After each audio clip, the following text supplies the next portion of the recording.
Danny Case from Ashes to New joins me, Ned, on the Underground. All good to go for good things in just a couple of weeks' time. Danny, how are you? I'm good, man. Getting ready for this festival. We're all kind of writing right now. We're gonna get together to rehearse and then hopping on the plane and coming your way.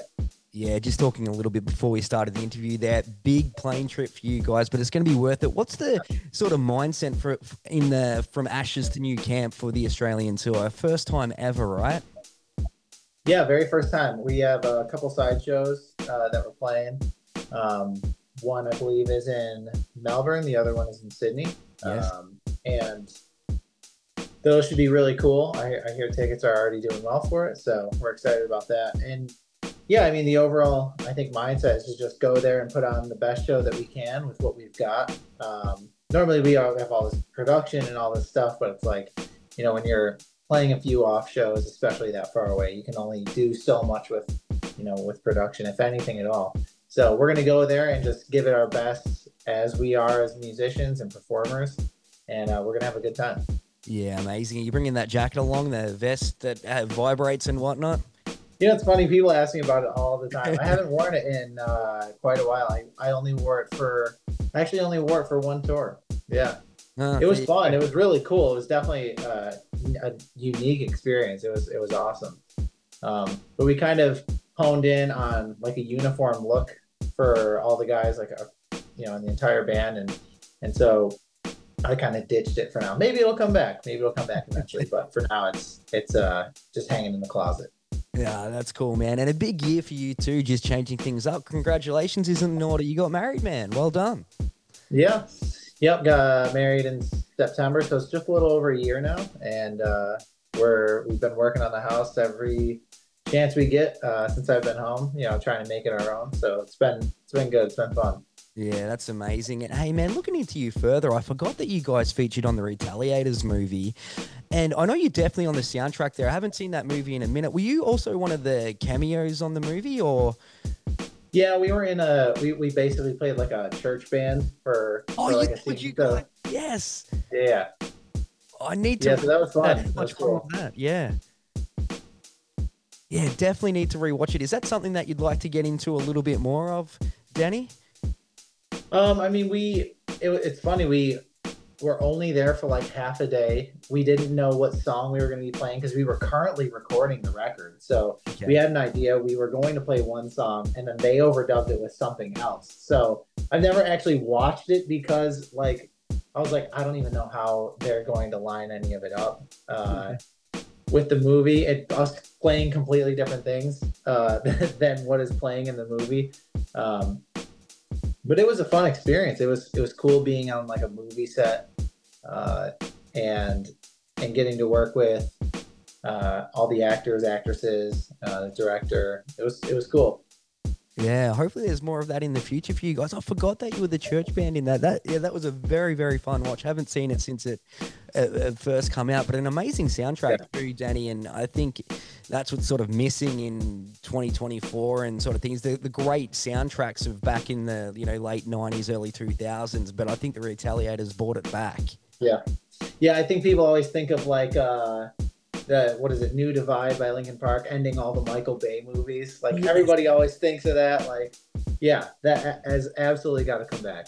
Yeah, I agree, man. Is that the funnest thing that you think From Ashes to New has featured in? Like, you've been in a bunch of things, I think, WWE as well. What would be the coolest thing that your music's featured in, do you think? I would say that would be, for the whole band, that would be the most unique thing. Outside of that, the feature that I did with The Who was another like really unique thing. Those guys are all really incredible musicians. And it was awesome being able to go see them live when we were all out in LA. That was another really, really unique experience. That was awesome. But yeah, I would probably say that the being in a movie is kind of like probably one of the most unique things a band's experienced so far. Oh, I love that, man. And like you guys, you're a bit out there. I love it. You got a Christmas song as well. The All I Want for Christmas Is You. Yeah. You cover there. And then, we're heading into that time of year. You're going to play that in the set out in Australia?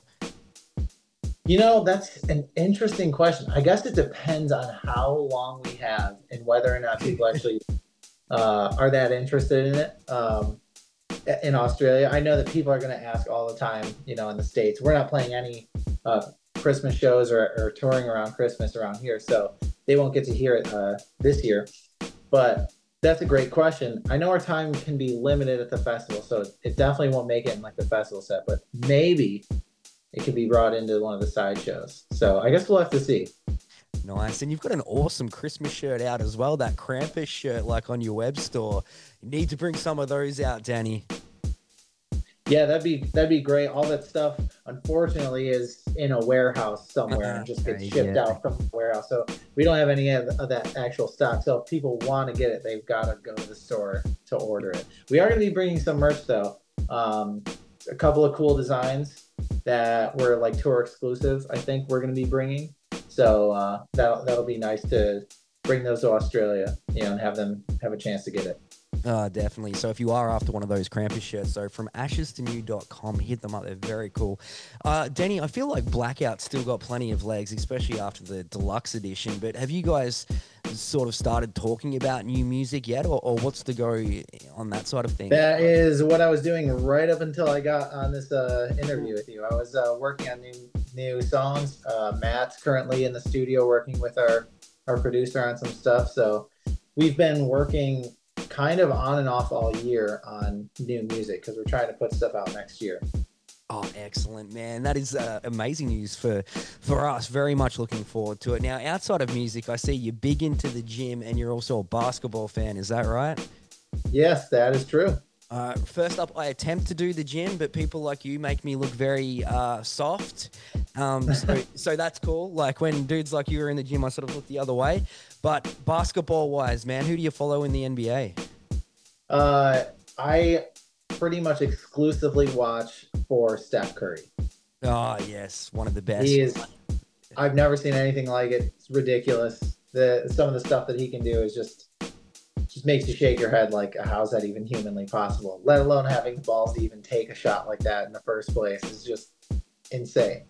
Yeah, I got home from work yesterday and my son's like, Steph Curry's still the best in the league. He's just won the game against Dallas, I think it was, on the Klay Thompson return. And yeah, he just does not seem to age, and 36 years old, still got it. Yeah, and that game had some serious playoff energy. Those teams looked like they were making a statement trying to win. So it was a good game. Did not look like a regular season game. No, very much cool. I thought you might have been a more New York Knicks fan or something like that. So that's cool that you're on the Warriors. I like that, man. For your fans, is there anything else kind of surprising that might spin them out to find out about you? About me, I love disc golf. That's kind of like a random, I guess, fact. I really like anything. I like a lot of competitive stuff. I like, basketball and like weightlifting. It can be technically competitive when you're like working against yourself, trying to, get up your own numbers, or like right now I'm like, dieting, trying to get as lean as I possibly can. But disc golf's another one that's just really fun. It's like a great way to get outdoors and walk around and actually have like a goal rather than just walking. And it's a great game. It's really fun. It's practically free to play. All you need is a few discs, which are like $15 each. And so it's a really awesome game. A lot of people scoff at it at first, like, oh, that's lame, that's stupid. Until you try it and you're like, hey, this is really fun. And I'm sure a lot of people go out and bring drinks along too to make it more fun.